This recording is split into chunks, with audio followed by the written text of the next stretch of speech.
Gawan Deneli, bonsoir à tous. On va démarrer.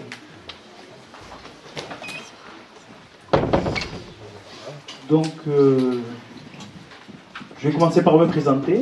Je m'appelle donc Théo Salamon, pour ceux qui ne s'en doutent pas. Et pour présenter qui je suis, je pense qu'il faut que je fasse un peu de généalogie. Donc ce soir, je vais vous parler un peu de ma famille. Mes grands-parents maternels étaient tous deux médecins, chirurgiens et anesthésistes. Un métier qu'ils ont fait toute leur vie partout en France. Bonsoir.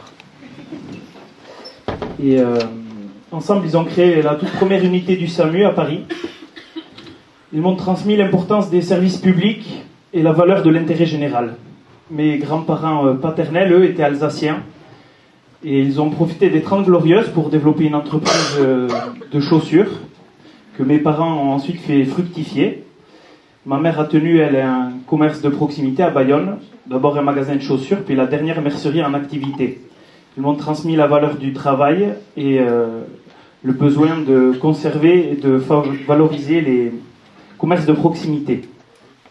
Aujourd'hui, j'ai 30 ans. Ça fait 10 ans que je suis en couple avec ma compagne. On a un petit garçon de 3 ans, qui est scolarisé bien évidemment à Briscousse. Et j'ai fait des études de commerce. Et ce qui m'a amené à Briscousse, c'est le métier, pour pas dire passion, que j'ai voulu exercer, qui est celui de paysan. Pourquoi je dis paysan? Je sais que ce terme peut être défavorable, qu'il a été souvent une insulte. Pour moi, c'est le plus beau des termes, parce que le paysan, c'est celui qui, par ses pratiques, façonne son paysage. Et en façonnant son paysage, façonne son terroir, son territoire et son pays. Et en ce sens, rien d'extraordinaire à retrouver un paysan dans une élection municipale, puisque la continuité de ma ferme, c'est notre village, et le conseil municipal, qui par ses pratiques, lui aussi, façonne le paysage.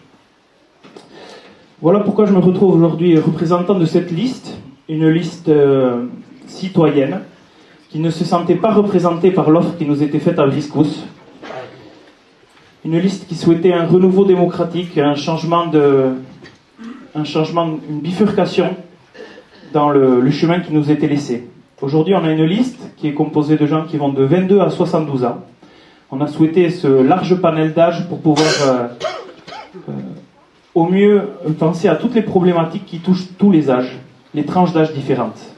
On a une moyenne d'âge de 45 ans et on a décidé pour travailler d'abord de se doter d'une méthode de travail.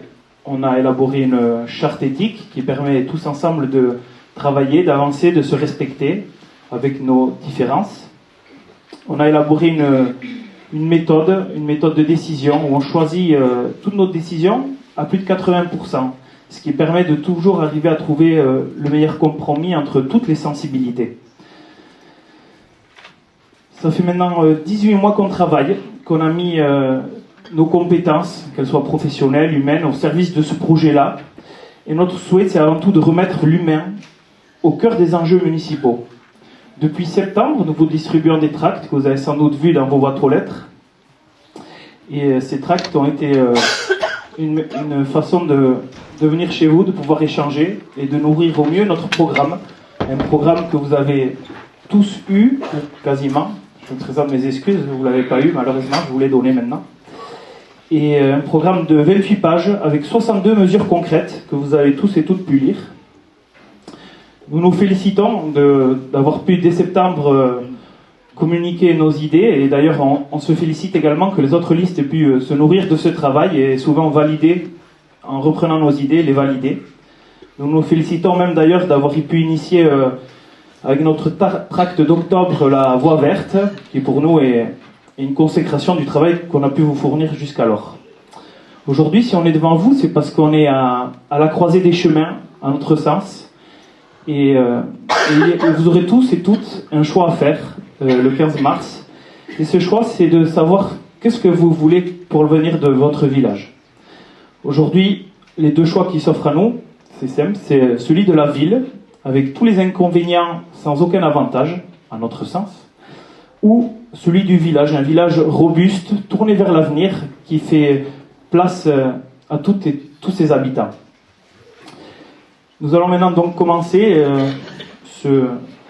cette présentation par l'urbanisation, mais d'abord il y a Thomas qui va se présenter parce qu'il doit partir travailler, donc on va faire une entorse à l'ordre établi.